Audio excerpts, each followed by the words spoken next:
How are we all? Good? Good evening anyway. My name's John Terrick.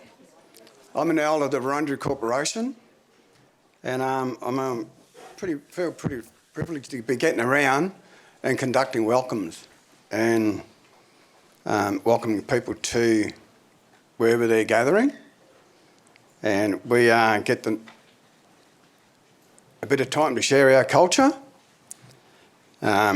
making you all aware of our culture, if you're not already aware of it. And it's rich in culture down in Melbourne. I was brought up in it, down in East Gippsland, Latrobe Valley a lot, but came down to Melbourne a lot. And it's good to be back involved in it. When I was a young man, now I'm an old fella, and just enjoying, now that I've retired, I enjoy meeting people, doing this sort of stuff, inviting you into our world. So, Wominjeka, Wanjeri Balak, Yemen Kundibik. Welcome to the lands of my traditional ancestors. They walked this land for thousands of years, you know. They looked after the land, cared for the land. And now it's our turn to do it. And all we ask is that we walk together, we share, connect, respect, and look after the land and care for the land. The same thing, not just my people, but everybody. The land itself is raped by construction for the resources, materials. That's why we need to walk together to look after it, so that it doesn't fall apart, Mother Earth doesn't fall apart. She continues to feed us. The waterway, the Birrarung. You know, without water, it's a valuable resource, probably the most valuable. And if we don't maintain the land, it sounded a little bit like just going over about the land, but how important is it to keep us, sustain us, our lives, our livelihood, our comfortability within the communities, cities, concrete cities, wherever. And I know when I go to out on country, I don't know if you people actually feel it, but to me, the inner peace, connection with the land, and to be home on my country, out on the land, is so peaceful. You forget about the world. You forget about your lives. I know I forget about mine for the time being. And I actually live in central Queensland, but I've retired, so I come down here and connect with my mob again. And that's why I feel so peaceful and joyous when I get out on country. And if you understand, let me try and put it in another way. If any of you come from farms or properties, when you go home from the cities, you get out and then you relax and you get out and walk around and you go, wow, isn't this great to be home? Eh? How relaxing is it? How beautiful is it to know you're not in a mad rat race, not around traffic, not around anything. You're in your own little environment, but here is where the peace is. It's so peaceful. But, I'd like to just pay my respects to my elders, past, present and emerging, and any other elders from other regions. But overall, I'd like to pay my respects to all of you. It's you people accept my welcome. You give me the time to have a voice. Funny I say that. But again, good. But it's just, you know, like, you really can't say enough about it. To share it with you. I did one this morning with a smoking, and we talked about survival in the bush. I was brought up down in East Gippsland, around Lakes Entrance, Orbost. I was born in Orbost. But to actually learn survival, eat all the different types of animals, bird life, crustaceans, plants, different types of things, all over the place. And it's a magical thing to know that I was given that knowledge, and then I pass it on to the next generation, some of my children, my nephews and nieces. And to see them learn, as everybody knows as parents, to see them learn and grow yourself as a human being and as an adult, the pride that was in me to see them learning. But whilst they were learning, they were so content, enjoying life. They didn't have a care in the world, not like nowadays when we grow up, buy a house, be a bit materialistic and have all that finance issues. They don't have it, as I said. But anyway, yeah, the land itself, what would we do without it? So whilst you're here, all we ask is just down in Melbourne in Naarm, I'll ask for my people that you respect the land, you respect the people, you respect each other. Wherever you walk, respect the stories. We pass our tradition down through stories. When you get out there and meet people, you might hear some, because we tell it to our children to educate them. But for the moment, I'd like to just say welcome. Thank you very much for allowing me to speak and give me your time. I respect that. Thank you very much. Ngujin.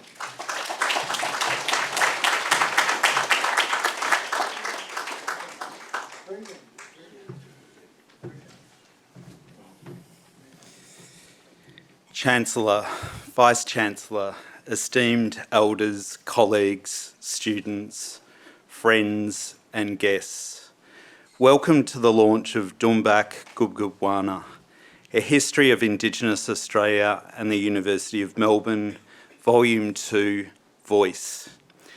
With the publication of the first volume of Dhoombak Goobgoowana in May last year, a significant step was taken forward confronting the part the University of Melbourne has played in the many injustices perpetrated against Indigenous Australia. Tonight, another step is taken on the journey with the publication of the second volume titled Voice. Let me begin by thanking John Terrick for delivering the Welcome to Country.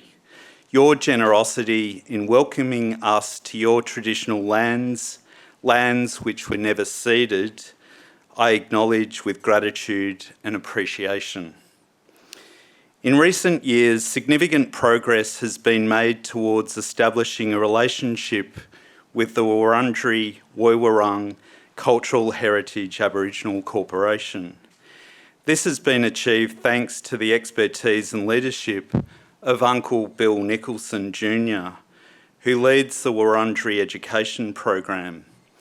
This partnership has borne fruit. Following a proposal from Uncle Bill to locate the Wurundjeri Education Program on Wurundjeri country, his team now teach from a first-of-its-kind classroom that combines education with cultural collections here on the Parkville campus. The classroom reflects some of the core themes of the second volume of Dhoombak Goobgoowana, the imperfect, incomplete, and only very recent institutional attempts to work in partnership with traditional owners, the excellence of Indigenous individuals who have used their voice to challenge and reform the university, and the reimagining of Indigenous artefacts from the perspectives of First Peoples. And what better place to be launching this second volume, set as we are amongst the recently launched exhibition 65,000 Years, A Short History of Australian Art. Co-curated by Associate Provost and Foundation Chair of Indigenous Studies, Professor Marcia Langton, the exhibition is an act of truth-telling and is expressive of the changing practices in curation in museums and collections at the university. The exhibition is also expressive of the role of partnerships, specifically the university's relationship with Yolngu people, which dates to the 1930s through the work of Donald Thompson, who accumulated an internationally significant collection of Yolngu cultural material, now under the custodianship of the university. This relationship was further developed from the 1980s through the work of Professor Langton, resulting in long-standing academic and teaching collaborations in education, health, land and sea management, and cultural heritage. I'm delighted that Professor Yalmay Marika Yunupingu and other Yolngu contributors to the second volume of Dhoombak Goobgoowana are participating in tonight's events in Yirrkala via Zoom. I would also like to recognise Uncle Paul Briggs, who joins us this evening from Yorta Yorta country, where we have also been lucky to draw from partnerships built on many years of deep engagement with key Indigenous organisations and community leaders in the Goulburn Valley region of Victoria. In Professor Langton, Professor Yunupingu and Dr Briggs, the university is fortunate to be able to draw on such significant expertise. They represent a small number of the Indigenous staff cohort at the university, many of whom are here this evening. From the professors and emerging academics who make exceptional contributions to this institution through their scholarship and teaching, to the leadership of Indigenous professional staff across campus and the growing number of Indigenous students attending our university, it is you who make up the Indigenous voice of the institution today. The journey toward an institution that truly engages with Indigenous voice is obviously incomplete. Racism persists in an institution and across a sector that remains determined by colonial structures and hierarchies. Much work remains to make the institution safe for First Peoples and receptive to their voices. Tonight, let us reflect on the journey so far and the road ahead, as we are called to go further. In the words of our colleague, Professor Eddie Cabillo, who won the prestigious 2025 NAIDOC Education Award in June this year, in recognition of his academic excellence and leadership, education is power, but for it to be truly powerful, it must be honest, it must be brave, and it must centre Indigenous truth, history and voice. Later this evening, you will hear from the editors of Dhoombak Goobgoowana, Dr Ross Jones, Melbourne Laureate Professor Marcia Langton and Dr James Waghorne, and I thank them for their extraordinary work. You will also hear from three other Indigenous leaders, Professor Michelle Evans and Professor Melitta Hogarth, as part of a panel that will be moderated by Tyson Holloway-Clarke, a PhD student and lecturer in the Indigenous Law and Justice Hub. There will, of course, be time at the end for book sales and signing. You will also be able to explore the wonderful exhibition until 8 p.m. I respectfully acknowledge Uncle Jim Berg, who is an important contributor to this project. It was Uncle Jim who first challenged the university and the museum about practices of collecting and exhibiting ancestral remains, and who urged the university at a 2019 symposium on place and Indigenous cultural recognition to address the need for a detailed history of the relationship between Indigenous peoples and the university.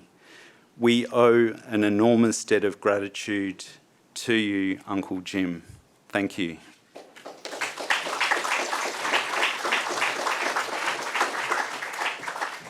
Finally, I thank the Vice-Chancellor, Professor Emma Johnston. Since joining the university in February 2025, Professor Johnston has shown a keen interest in the work of the Indigenous portfolio and truth-telling in particular. It was an honour to walk with the Vice-Chancellor and other members of university leadership on the final day of the Walk for Truth, demonstrating this institution's support for truth-telling led by First Peoples. The University of Melbourne was a proud supporter of the walk. This contribution was both symbolic and practical in its significance and its recognition of the historic ties the university has to wealthy pastoralists in Western Victoria who dispossessed Indigenous people while enriching the university, and an opportunity to participate in community-led truth-telling at scale. Our participation in the walk highlights the impact that the university can achieve through truth-telling and through partnering with local experts, elders and traditional owners. This opportunity would not have been available were it not for the support of the Vice-Chancellor, the leadership of the editors of Dhoombak Goobgoowana and everyone who has contributed to the publication of these books. Vice-Chancellor, I invite you now to launch Dhoombak Goobgoowana, A History of Indigenous Australia and the University of Melbourne, Volume 2, Voice.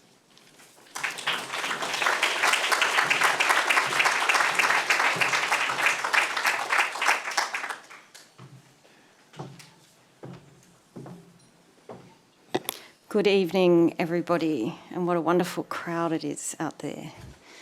So I begin by gratefully acknowledging the traditional owners and original stewards of the lands, of the sea, the water, the sky, the lands on which we gather tonight in particular, the Wurundjeri Woiwurrung people of the Kulin Nation. I acknowledge that their sovereignty was never ceded.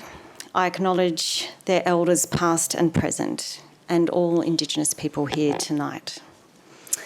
As Vice-Chancellor, and I have been Vice-Chancellor for only 6 months now, and it is a great privilege, I have said before that among the ideals of a great university is to help improve society in at least 3 ways.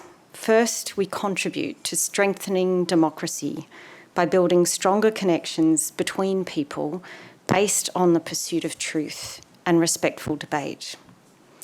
Through everything we do in education and research, cultural collections, research translation, training, everything that we do, ideally we are enhancing people and building their resilience. And also, very importantly, particularly through the arts and humanities, we help create meaning for society. Sadly, for too long, such ideals of what a university can achieve have been diminished by ideas of racial difference and by practices of segregation and exclusion. For whom has the university traditionally created meaning is a question we must all ask. From what communities has it drawn its students and its staff? And who has been invited to participate in the debates about truth and democracy? These are the uncomfortable and vital questions that have long been raised by Aboriginal and Torres Strait Islander staff, students, activists and community partners, and that have been examined in Dhoombak Goobgoowana, A History of Indigenous Australia and the University of Melbourne. I watched on with keen interest when the first volume, titled Truth, was launched last year. As a graduate of the university, it was confronting to read the harrowing accounts of how the institution profited from stolen Indigenous land, labour and ancestral remains. How academics here cultivated false ideas of racial difference and eugenics that were the central justification for generations of discriminatory and racist public policy, and how Indigenous knowledge holders across Australia were exploited for the benefit of European scholars. Now, while these are difficult conversations, The willingness to confront this history marks out the University of Melbourne as a leader in Indigenous-led truth-telling in Australia, and I am incredibly proud to have been invited to launch the second volume, titled Voice, of this significant book series. This volume is a recognition of the vital contributions of Indigenous people as staff and students and partners to this institution.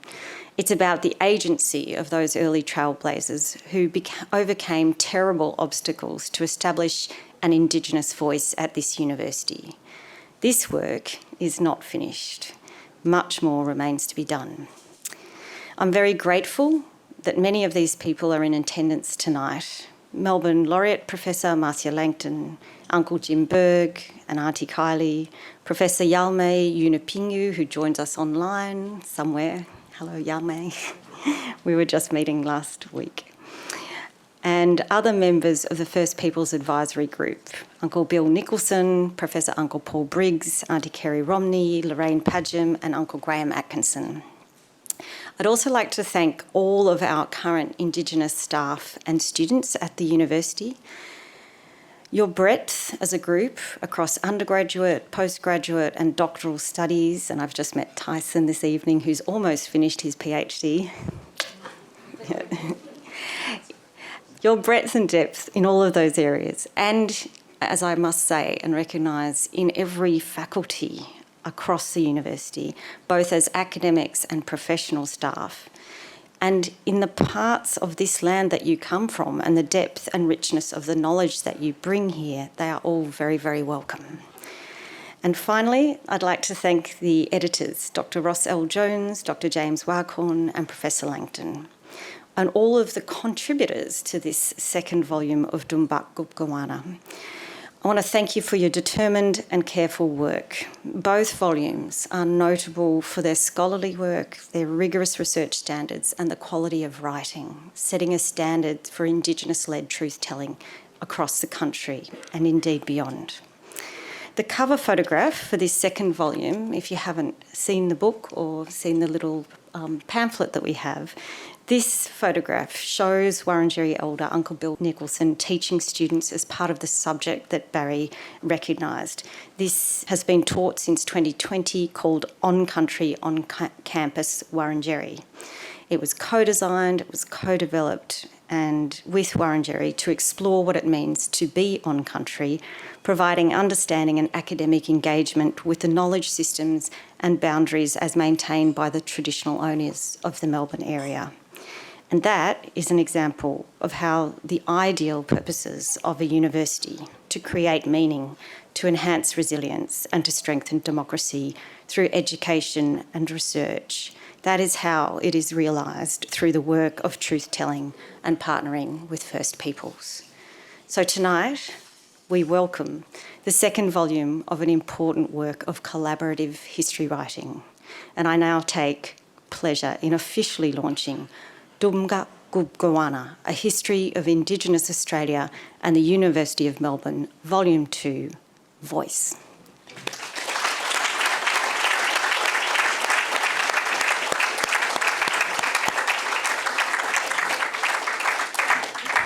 Sometimes I feel I should crack a bottle of champagne over the book, but I think that's done to ships. That's my marine science background coming out. I now invite the lead editor of Dhoombak Goobgoowana series, Dr. Ross Jones, to the stage to introduce this important new volume before hearing from Associate Provost and Foundation Chair of Australian Indigenous Studies, Melbourne Laureate Professor Marcia Langton, AO, and University Historian Dr. James Waghorne. Please welcome Ross.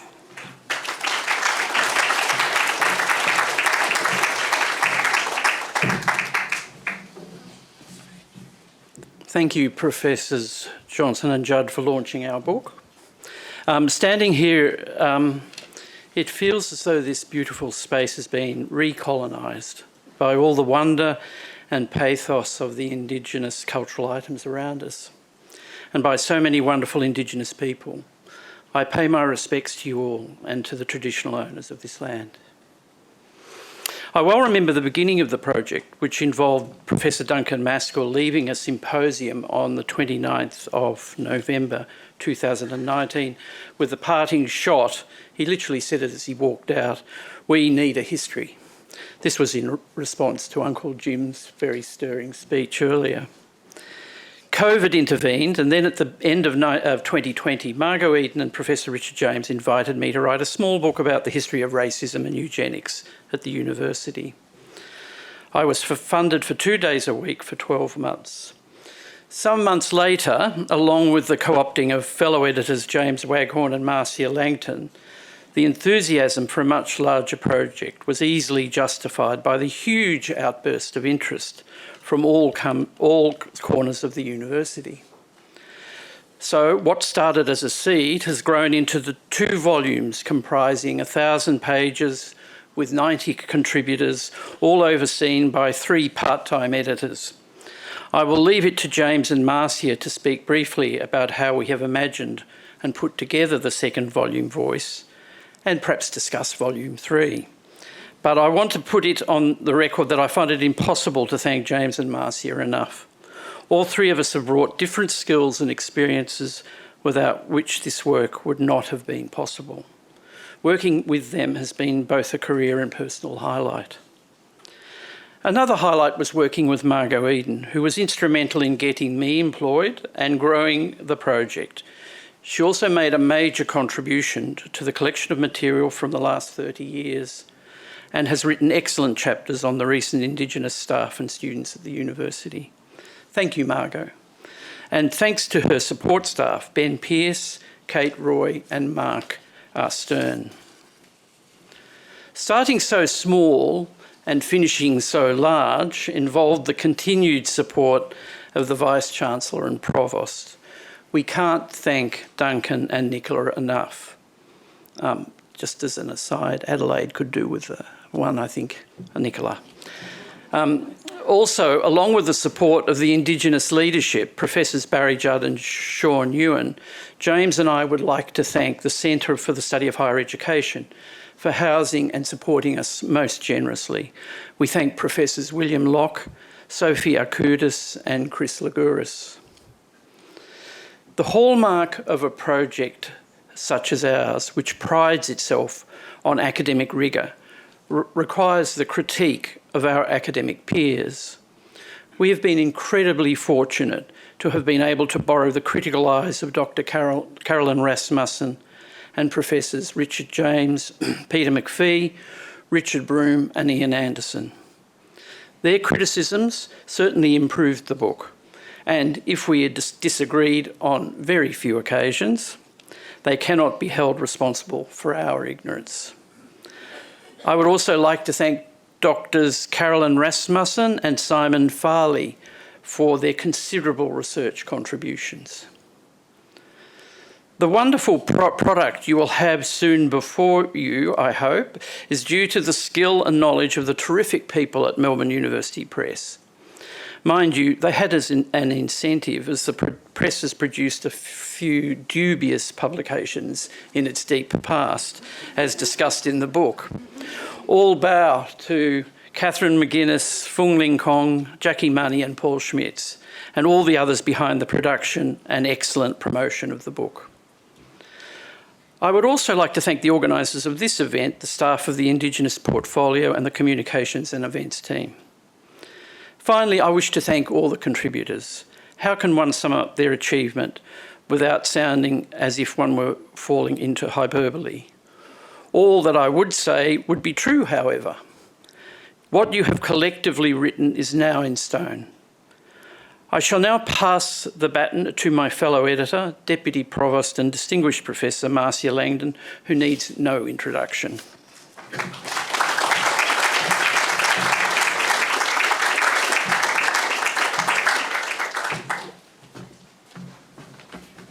Thanks, Ross.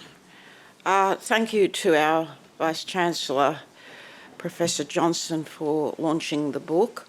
Thank you to Barry for your kind words.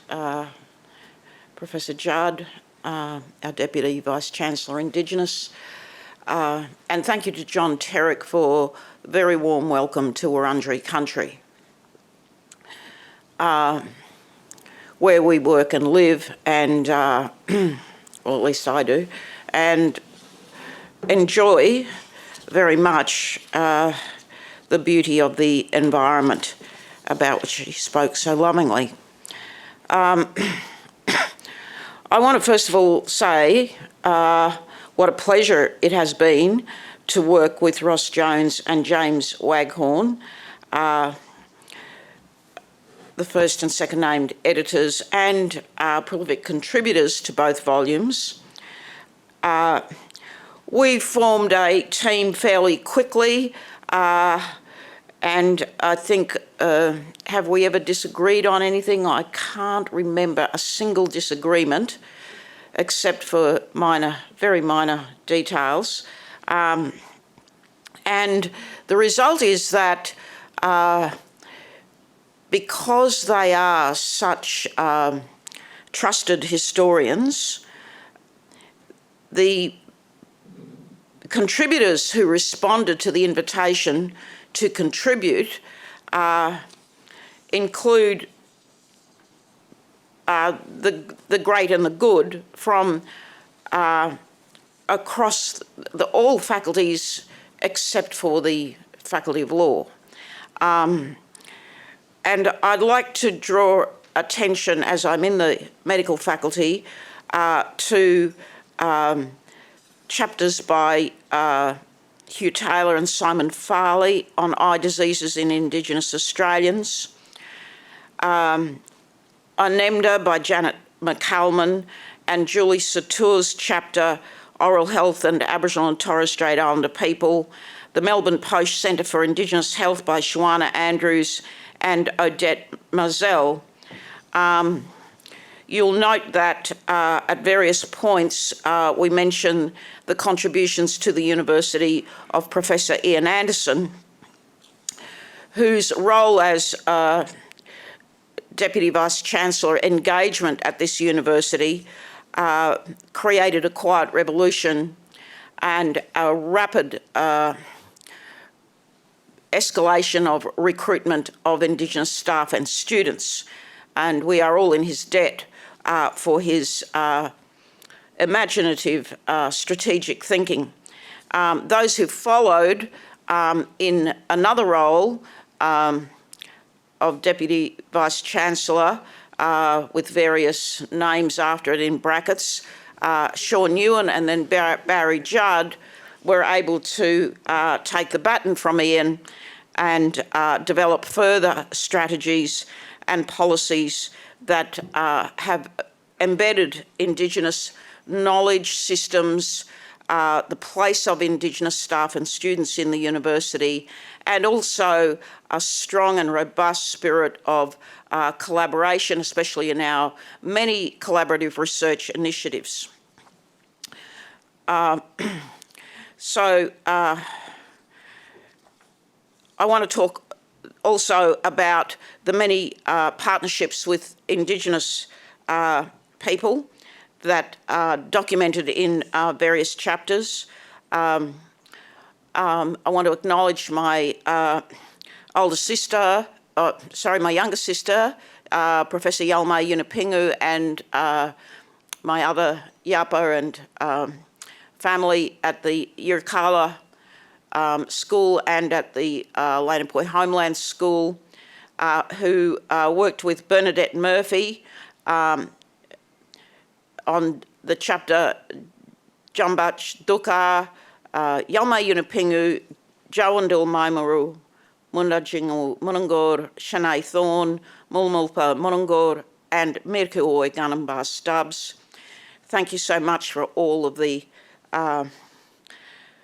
wonderful work that you do and your work here at the university. Of course, Professor Yunupingu delivered the Ngā oration last year for the first time in an Aboriginal language, in her own Yulmartha language.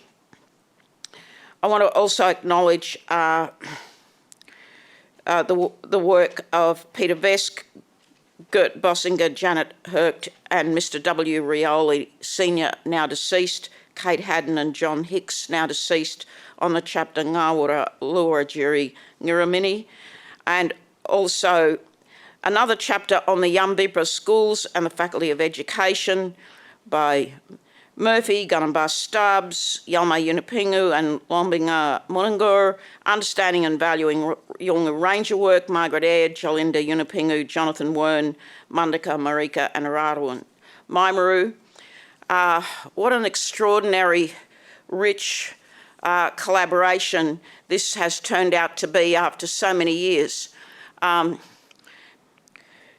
of deep collaboration since the time that Thompson first went to North East Arnhem Land. And he too is discussed in the book in a chapter by Louise Murray and myself. Other collectors, Dr. Leonard Adam, discussed by Robin Sloggett and Marie-Claire Adam. Our collections form a very interesting topic in both volumes. And I'd like to say that all of those chapters on our collections and the radical improvement in our approach to partnerships with the communities of origin and the rightful respect that is due to those communities, I think makes these two volumes, and especially the resolution of the issues discussed in volume 2, something that everybody in the university community can be very, very proud of. And that is really a journey. We're only halfway there. There's much further work to do. And that's outlined somewhat in the chapters. I think I've only mentioned 3 topics, but I want to acknowledge the book cover, which our Vice-Chancellor mentioned, and I'd like you to compare it when you hold up Volume 2 against Volume 1. So we had in Volume 1 an image chosen by Barry Judd, I believe, Professor Barry Judd, of Baldwin Spencer, Sir Walter Baldwin Spencer, who was a professor here and had collected in Western Arnhem Land, standing next to Frank Gillen, the postmaster in Alice Springs, Purunda, or Warwick, Mounted Constable Harry Chance, and Elikilik, or Jim Kite. And so that image represented, for me at least, the extractive relationship with Indigenous communities. All of the knowledge which Baldwin Spencer published under his name was actually recorded from Aboriginal elders, such as those I mentioned and many others, by the postmaster, Frank Gillen. But it was the mining of Indigenous knowledge that created the famous works of this university in anthropology, anatomy, and other disciplines. But in this image, we have Bill Nicholson teaching students as a lecturer of this university on country. The contrast could not be more stark in the shift from extractive relationships with Indigenous knowledge to a respectful relationship with Indigenous knowledge holders such as Uncle Bill Nicholson, as he's referred to. And I also want to acknowledge the elders in this room. I can see many, Uncle Jim Berg and Auntie Kylie, Graham Atkinson, Marlene Birchall, and did I say Paul Briggs? Paul Briggs. And I think there are some others. I apologise for not mentioning your names. Thank you so much to all for coming this evening, and we appreciate your interest in this book, and many, many thanks and congratulations to all of the contributors. It's been wonderful working with you.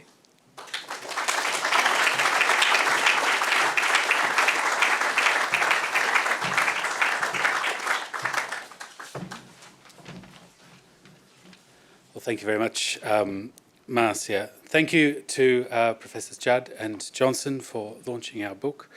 And I'd also like to pay my respects to the traditional owners of the land on which we're meeting. It's been quite a ride, and I'd like to really acknowledge my fellow editors, Ross and Marcia, with whom it's been such an enormous privilege to work with, as well as all of the contributors to these books. These books will stand for a long time, and they are already positioned as turning points in the history of universities, which is my area of speciality. Both volumes are official histories, and they are utterly unlike any other official histories of any Australian university. And they are markers, as Professor Johnston was mentioning before, of maturity, of a university community that saw wisdom in confronting difficult aspects of its past. I've heard it said that this second volume is easier on the university, that the first volume was more critical. And I really want to address that now.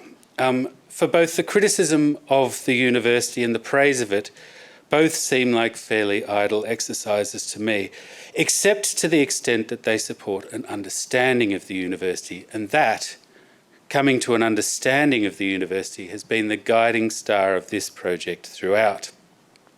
And the focus on the university's connections with the Indigenous peoples of Australia has been instructive. The university emerges with a stronger understanding of itself, even if at times it has been discomforted by the implications. Volume 2 of Dhoombak Goobgoowana traces a shift in the university away from a place that was agnostic about who came into it as students, which made no attempt at recruitment, if anything, urging prospective students to consider whether they were right for the university, to one that has realised the power of a university degree, the significance of access to that and its responsibility to widen this access. Dhoombak Goobgoowana shows how Indigenous pioneers made their way into and through the university, and the efforts on the university's side through student associations, through administrative changes, to support them. It shows how the university has reviewed its collections, reinterpreting them and the way they are cared for. And it shows how external parties to the universities, organisations such as the Yothu Yindi Foundation, the Rumbalara Football and Netball Club, the Wurundjeri Corporation, to name just three, engaged the university, and how it came around to support this in ways that have transformed its research and teaching practices. Above all, it is a history of inclusion. Imperfect, gradual, often painfully slow, but marked by extraordinary stories of courage and hope. This is what a history of university inclusion looks like. And I want to leave you with 3 moments from the book that are memorable for me. The first is the story, not of the first graduate, the amazing, gracious Margaret Williams-Weir, Australia's first Indigenous graduate, but the story of the university's second identified Indigenous graduate. As Margot Eden's chapters reveal, this was Colin Burke, who earned his Bachelor of Commerce degree in 1974, 15 years after Williams-Weir, and over 120 years after the university was established.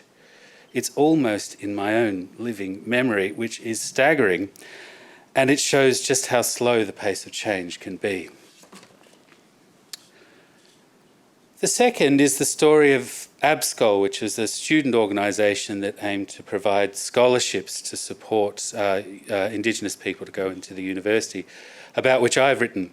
And ABSCOL provided the support for Margaret Williams-Weir, not the full freight, and Williams-Weir did not by any means have an easy run. The student society that organised this national program was founded here, at this university in 1951. And I was struck that the first chair of this organising committee was an international student, Subramaniam Ratnaval.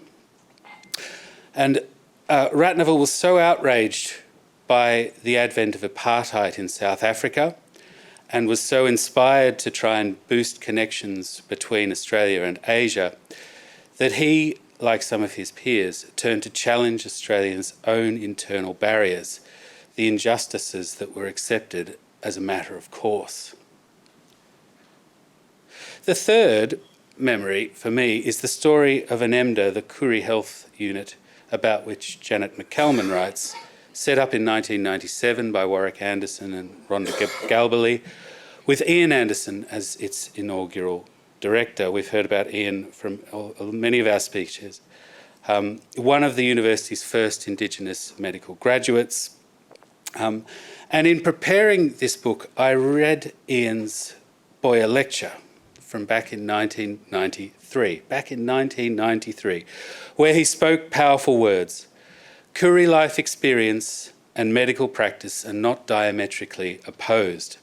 There is basis for interaction. And there is basis for interaction. And our book shows this other dimension of inclusion as scholars work to enhance their knowledge and research, their professions and their development, drawing on rather than seeking to diminish Indigenous ways of knowing and living.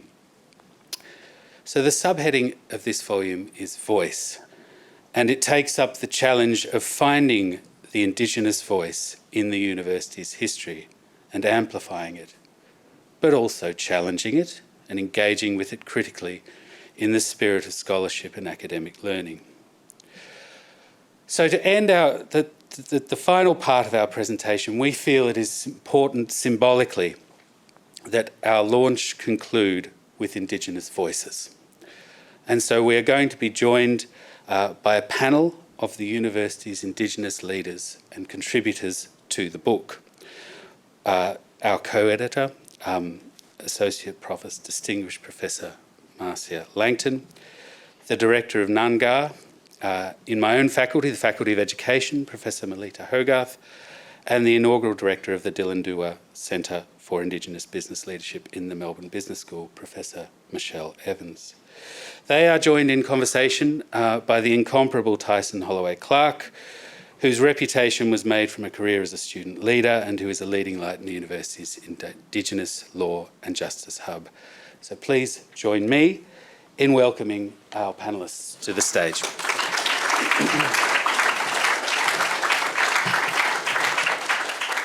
Thank you. Test. Yep, we're on live. Beautiful. We just heard, thank you so much, James, for introducing us, but I want to expand a little bit on some of the people that we have before us. For some of you that aren't familiar with some of their fantastic work here in the university and more broadly. And so I'll start with Professor Melitta Hogarth. As you mentioned before, Professor Hogarth is an important member of the Melbourne Graduate School of Education, but specifically, Melitta is a Kamilaroi woman and the Director of NUNGA, as well as Professor of Indigenous Education and the Associate Dean Indigenous at the Faculty of Education. Her research interests revolve around the intersections of education, equity and social justice for Indigenous peoples and draws on years of experience as a teacher and researcher.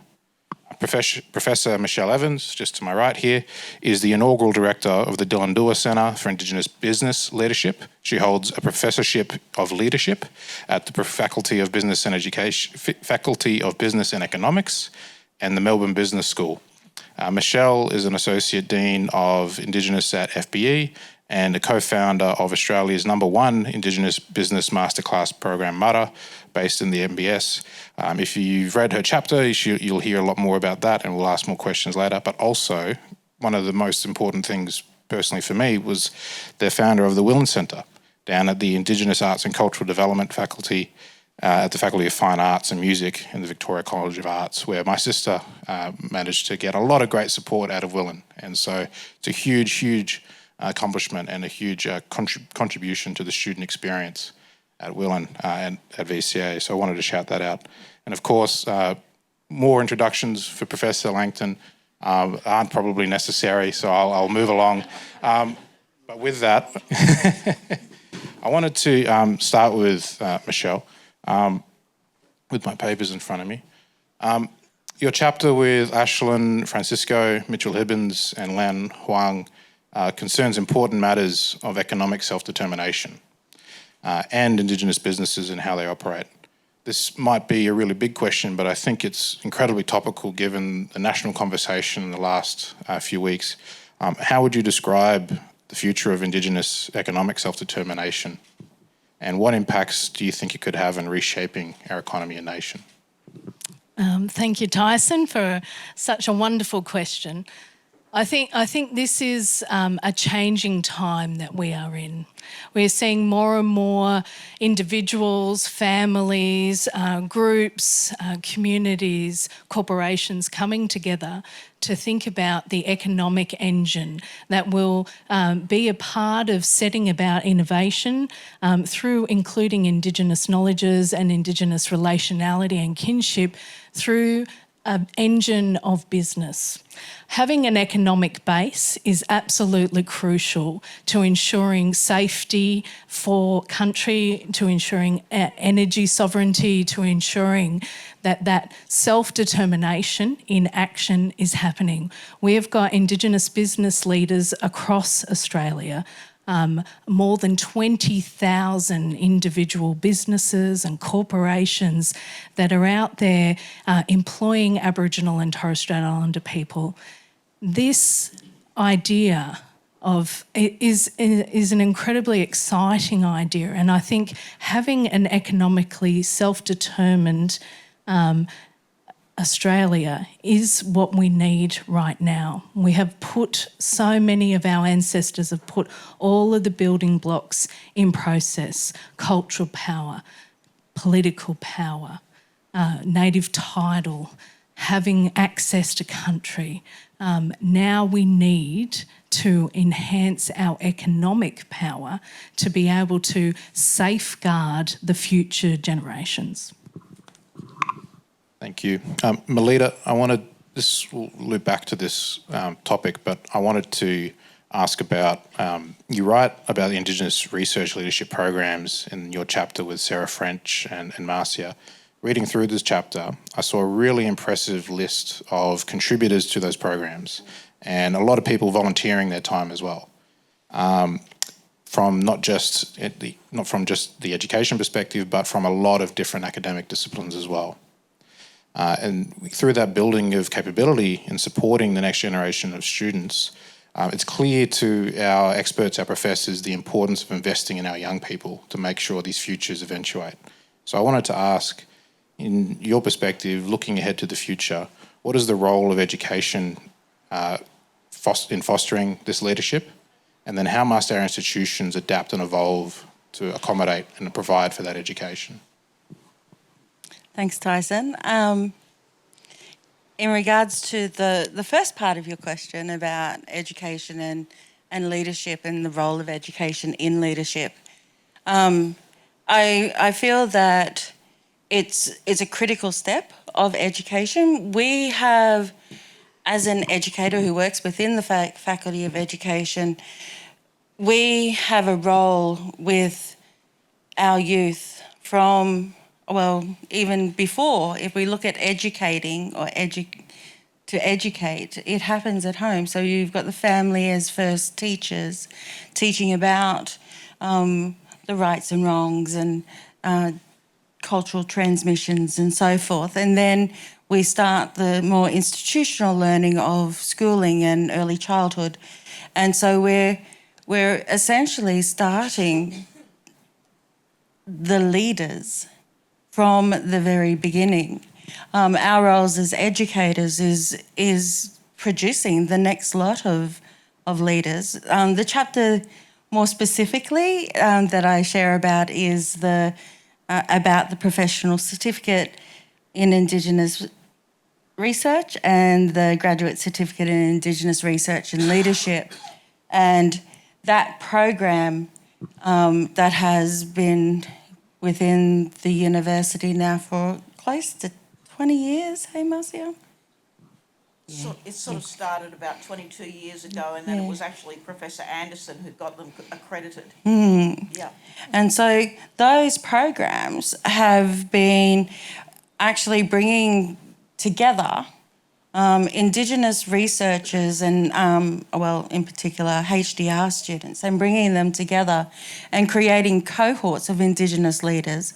So you mentioned about the list of alumni from those two programs, and I know that a lot of the DVCs and PVCIs that currently are sitting in leadership roles at universities are alumni of those programs. I'm an alumni of those programs.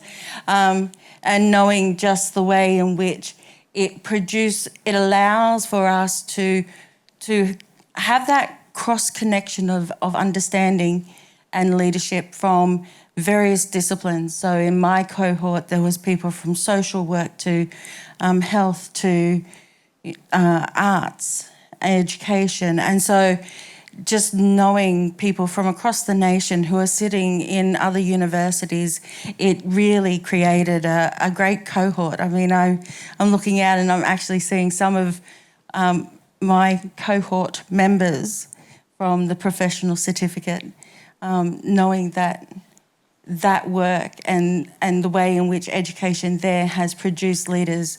I know that those two programs in particular have worked very well in creating the future generations for Indigenous research in this country. Thank you. We'll go down now to Marcia. This is a little long, forgive me, but as editor of Dhoombak Goobgoowana, you authored a few different chapters, but my favourite was the chapter on the Murray Black collection from the first volume. And for those that have read it, if you haven't read it, I encourage you to go back and read it. But it's deeply affecting, and notwithstanding because of the evil that you see on the pages and the challenges that people must feel personally and morally as they encounter these histories. I think this sits a little bit in contrast then to the chapter on the Donald Thompson collection. And I think what I want to ask is how these two collections represent key historic and contemporary examples of the university's changing and shifting attitudes with respect to First Nations knowledge. And I wanted to ask, what does the important work in cultural collections mean for righting the wrongs of the past? And what lessons do we need to keep in mind as we continue to embed culture in our curriculums and institutions? So for those of you who've seen the exhibition, particularly the Eugenics Gallery upstairs, it should come as no surprise to you to read the details of how the Aboriginal ancestral remains were acquired for anatomists such as Professor Sunderland by grave robbers such as George Murray Black, who was a graduate of this university in engineering and a farmer or pastoralist or, weed pusher out in the Gippsland. And he raided hundreds of graves, invited friends and family along on his expeditions. Upstairs you'll see in the Eugenics Gallery a telegram from him to the department saying, send trucks for his haul of Aboriginal remains. So we went, I want to acknowledge Louise Murray. I hope Louise is here tonight. She's hi Louise. Louise is the primary author of this chapter and is a wonderful archivist and knows exactly how to burrow into our own archives as well as others. And she, in fact, along with Anthony Sinney in a previous chapter, turned up all of the evidence of this chapter. So Louise is the first named author, but I want to say this. This all stands in stark contrast in its, contribution to racialist science practiced here to, I think, Donald Thompson and even Wood Jones to some extent, who brought a certain sense of the Enlightenment and a revulsion to the practices of the colleagues around them. But Thompson himself did collect ancestral remains, and Frank Ward-Jones did conduct eugenesis-type experiments, and in fact Donald Thompson was the photographer. So it was obviously very difficult for people to extract themselves from the racialist science at the university. As much as they might have tried, as much as they might have objected, and Louise has been very good in documenting that in relation to Donald Thompson. So they're not starkly different accounts of life at this university, but they are different. I was inspired to do this, of course, by Uncle Jim Berg, who made the university confront the facts of its practices. And his work, of course, led to the return of the Richard Berry collection. But there was so much more. And now we have quite a, interesting set of policies and practices, staff, strategies in museums and collections, annual audits, and even just recently repatriations in Arnhem Land of ancestral remains collected by Donald Thompson. So finally, we've turned the corner and put an end to these practices. We report regularly to the Victorian Aboriginal Heritage Council, report very formally. We report to all the relevant ministers. We aim to be compliant with all of the legislation that applies to the university, including the Aboriginal Heritage Act of Victoria, the Human Tissues Act, the Movable Cultural Heritage or Movable Objects Act, or whatever it's called. And we have a repatriation committee, and the work is proceeding apace.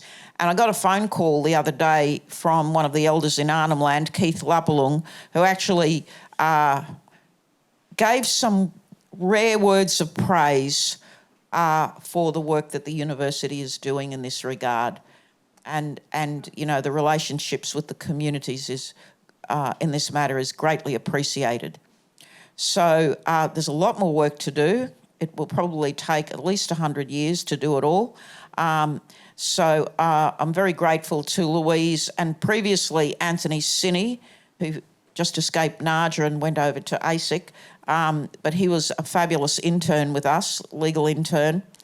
And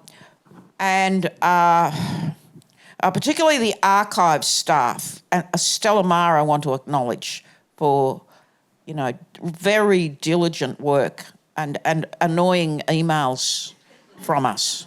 Thank you.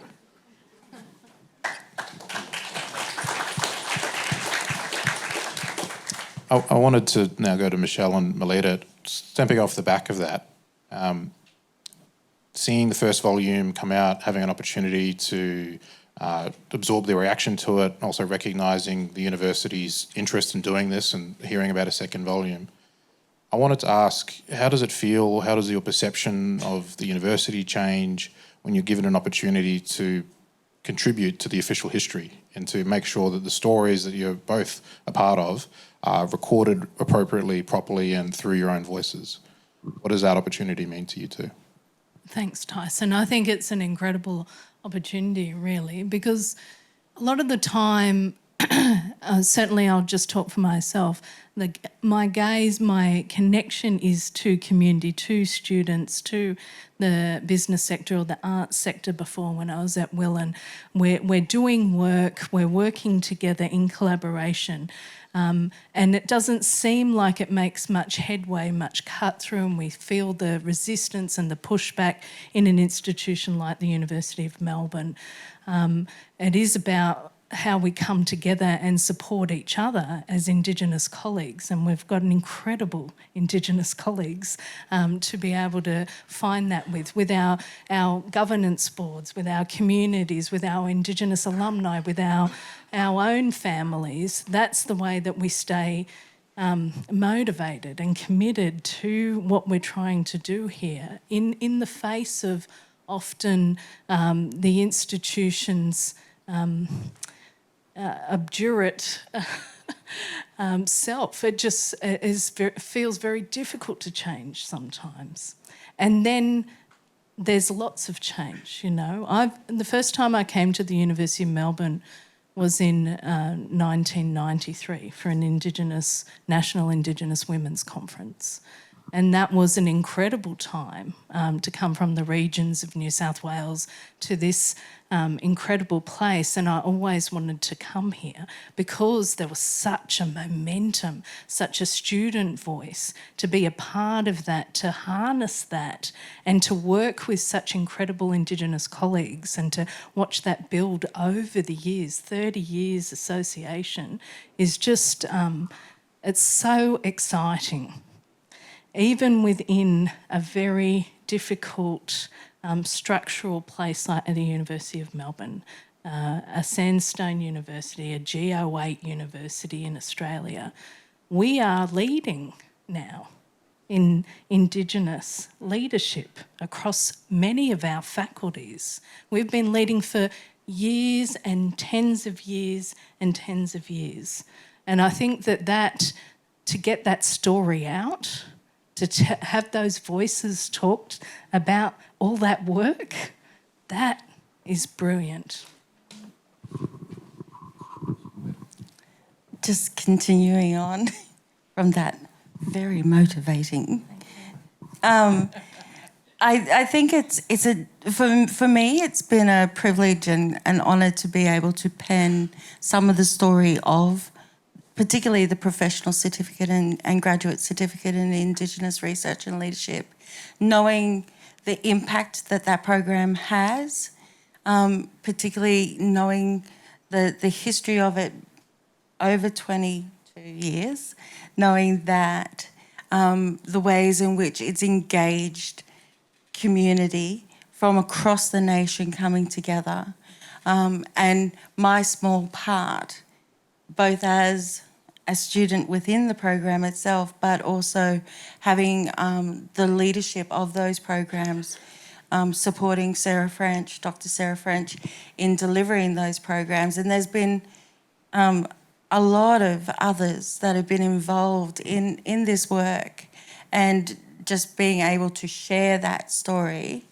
has been a great privilege and honour, and allowing those kind of future projections of what education could look like and what leadership and Indigenous research and leadership could look like as we move forward, so that in 50 years' time, when people are reflecting on the work of the university, we can see just how much we've actually grown. I want to go to Marcia to have a final question and think about the future and the impact that truth-telling and Dhoombak Goobgoowana has had on the institution, and project a little bit into this close future that we hopefully will all share. How do you feel this book, this volume, but also the groundswell and the critical mass that truth-telling has taken, not only in this state, but potentially at a national platform, at a national level, could take? How do you feel that we are changing as a country, as an institution, and what cautions would you give us as we embark down this path of potentially, in this literal case for the university, bringing the skeletons out of the closet, but more broadly for the other institutions, other universities, for governments, for other people seeking to go down this path like URIC has, like the University of Melbourne has?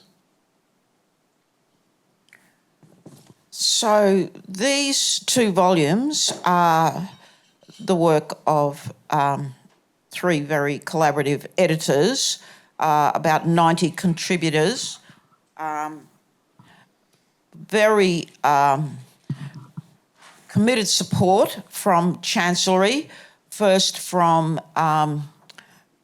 Professor Duncan Maskell, our former Vice-Chancellor, and continuing under Emma Johnston, our former Provost, Professor Nicola Phillips was very supportive, and these projects don't happen unless you have institutional support.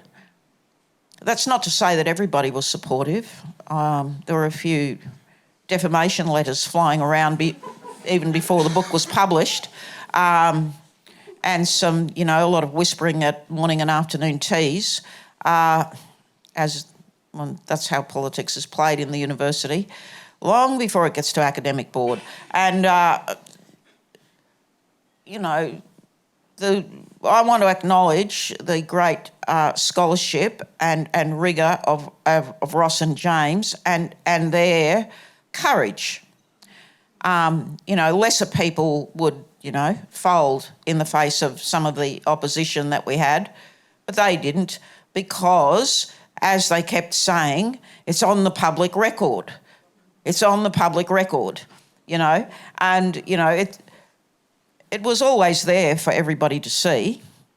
But pulling it together into 2 volumes in the way that has happened, I think owes a great deal to a wider sense of scholarship and commitment to truth across the university, not the entire university. As I said, the Melbourne Law School has contributed 0 to the project, despite many, many requests.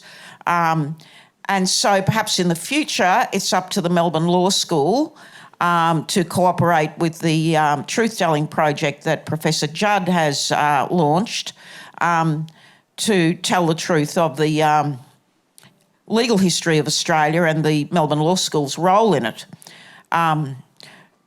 especially as it was from the Melbourne Bar that, the challenge to terra nullius was launched successfully eventually in Mabo number 2 in the High Court. So there's a challenge for the future, if they ever get through the present challenges.